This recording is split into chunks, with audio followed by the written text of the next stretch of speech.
Thank you. Thank you so much. Yeah. What do you think?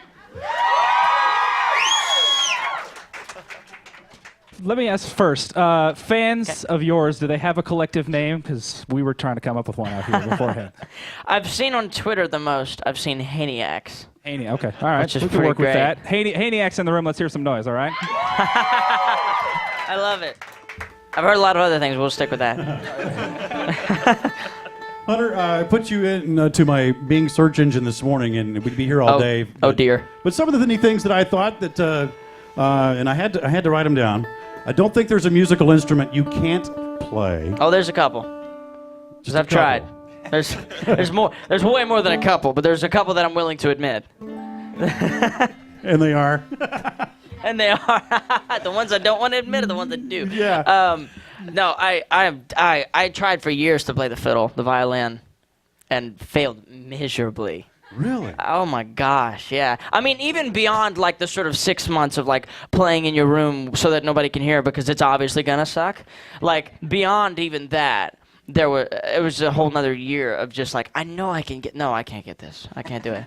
And yeah, it was pretty bad. Well, holy cow! You started playing an accordion when you were 2. Yeah, but that's not fretless.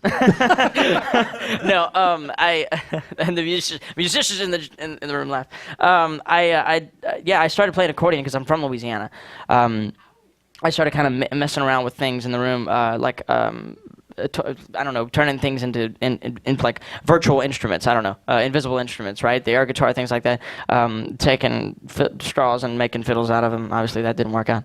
But and my grandmother decided, you know what? I'm going to give him a toy accordion for his 2nd birthday, and that's exactly what she did. Well, I'm glad she did. Let's see. You sang with Hank Williams Jr. in front of 200,000 people. It's had 15 million YouTube views. That was at the age of 4. Yeah. You appeared with Robert Duvall, who gave you your first guitar. Yeah, at least you can take your baby pictures off the fridge. You were in that movie with him at the age of 6. You graduated high school at 16. You moved to Nashville. You played with Johnny and June Cash and Charlie Daniels. You performed for a president. You've co-written songs for Rascal Flatts and Montgomery Gentry. You've shared the stage with the likes of Brad Paisley, Trace Atkins, Keith Urban, Lady Antebellum, and Taylor Swift on her Speak Now World Tour last summer. Woo-hoo. And we announced this morning on KUPL Simon in the Morning Woohoo! I see what's that going on. this summer, Yep. Carrie Underwood has invited you to be on her Blown Away tour. And I'm pretty excited about it. I'm stoked. I am absolutely stoked. We're going to be coming here. October 11th. October 7th. Yes. So I've got to ask you, because I know there's a lot of gals out here want to know. Girlfriend? No, unfortunately not. No? Yeah, they're all really And bummed they for you. cheer at my heartbreak. I don't have one. Or should I say yet? Oh, all right. I don't know. Something tells me you're going to have a lot of prancing around here a little bit later on when you're signing autographs. I mean, I'm hoping to find one here. No, I'm just kidding. You know? I had a chance to talk to you a little bit behind the stage before you got here. You're kind of a tech head, kind of a gearhead, kind of a Total geek. a nerd in a Yeah, way. total because- nerd. Well, explain. I'll explain. I'm proud of it. I am a total nerd. I have always been and will always be. It took me a while to figure out that that's okay. But yeah, no, I love gear stuff. You know, the reason I played everything on my record is because when I was, you know, I knew music. I started writing music when I was 6. I knew a couple of instruments, and we had a band trailer full of band gear in the backyard anyway. So I was learning more instruments as I could, and I was, you know, getting one every year for like. I remember I got my first bass for an Easter present. I didn't know you got Easter presents, but I got one. And I got you know, guitar for my birthday and a drum set for Christmas, and you know, every holiday I guess I'd get a new instrument. But I was obsessed with when I got to go into the studio. It was just a fascinating process for me. And I think the sort of tech side of my mind that didn't get to live in the creative world needed an outlet, and so I found one. And I asked for an 8-track Tascam one Christmas, which is a little recording unit. It was the first one that they had actually put out ever with a hard drive instead of tape. And they were just, you know, the digital world was really catching on, and it was going from tape to hard drive and things like that. You could buy the big system, but this was the first cheap one that you could buy. And And so I asked for it for Christmas. I got it, and I didn't come out of my room for like 3 years. And I started making demos, and I just started kind of recording stuff, and it fed an obsession, and now it's out of control. And now you have built your own studio, which I you have, call yeah. the Beat Cave. Yeah. A takeoff of the Bat Cave, thus Yep. the nerdy part. Yeah. I did. I will. So I've been working on my home studio, and we made this record. What I love about this record is that I can say that I made half of it at my house, because I did.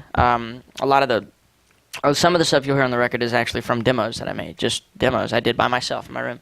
And a lot of the vocals on the record, too, that you hear were done just, Dan Huff, obviously, veteran producer, who I'm a huge fan of. I got to work with him on this record. But he let me kind of have a lot of freedom. We did a lot of tracks in the studio together, but we also did a lot of tracks where I just went home and did them myself, just so that we could see where I would take it if it was only me. And we worked from there on every time we did that. So I love working at home, but I don't. And so I decided, I love working on my own pace because I stay up till 4 o'clock in the morning and just keep working, and then I get up at 10 and I'm back there at 12. I'm texting the guys, hey, you guys want to come hang out? I just built a little room that I love. It's just it's a writing room. It's just a hangout room for me. But it's kind of like my little tree house, It's kind of where I go to get away from everything, and it's my music. It's in a basement. It's got one window. I don't open it because it's worthless. I don't see anything. And it's got a little bit of it's got AC and heating, and I've got a little recording system in there, and I've already started kind of writing new tunes and getting some stuff ready for the future. So who knows? I wonder about the people like you who have been in music your entire life. I mean, as far as you can remember, right? Yeah, absolutely. Yeah. Did you ever have like I want to go be a fireman instead, or was it this every moment since you were 2? When I was a kid, I wanted to be a monster truck driver, and I always wanted to get my pilot's license too, since I was little. I flew Flight Simulator a lot, things like that. I was obsessed with Flight Simulator. Nerd.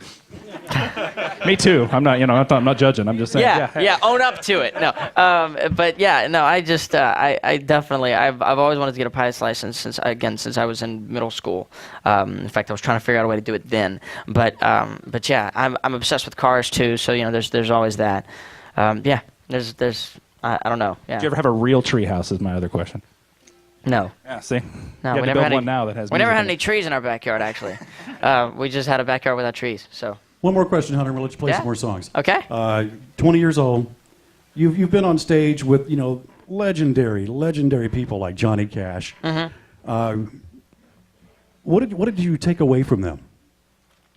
What I love is that everyone I've been surrounded by, even now, my team now, these guys on stage, but even from when I was little, so I grew up in Louisiana, and there's like this mini music scene there, right? So there's this mini music scene made of people who have day jobs, and what's cool about that, and where I'm going with this, is that they don't do music for a living, and so when they do actually get to play music, it's like it's a freedom. It's a privilege, and they love it. They do it because they love it. They're obsessed with it like I am. So I got to grow up around a lot of people that were obsessed with music, and in the way of like it wasn't a job, and so they got to do it because they wanted to, right? And so I'm really fortunate that people like getting to meet people like them, and getting to meet people like Hank and Charlie Daniels and all these people who are influential and sort of. My growing up around the music thing is that they all do it because they love it. You look at somebody like Hank Williams Jr. The guy's made, I don't want to be quoted on this, but like 60, 70 records, right? And he still makes music because he loves it. He doesn't need to. He doesn't have to. He does it because he loves it. I got to watch Paul McCartney a couple of months ago do a show in Nashville. And it was epic because you're watching a guy who has made some of the most incredibly legendary and timeless music that I think every musician, he's a musician's musician, and he's a songwriter. But he still does it because he loves it, He doesn't need the work. Yeah, exactly. Exactly. It says right there on your guitar. For the love of music. Yeah. Absolutely. It's kind of a big thing for me. For the love of music, for sure. Okay. Yeah. Okay, one more. I'm sorry. Go for it. You're on the same label, Warner Brothers, with Blake Shelton. Yeah. Can we maybe see you coaching on there, mentoring sometime, or On The Voice. on The Voice? I'm sorry. Yes. Oh man, I'd love to do something like that. You know, it's fun. I love watching those kind of shows. You know, and I love that one in particular, obviously, because Blake's on it, and Blake and Adam and all those guys are a blast. CeeLo, they're a blast. Yeah, I mean, and Christina. You know, it's this.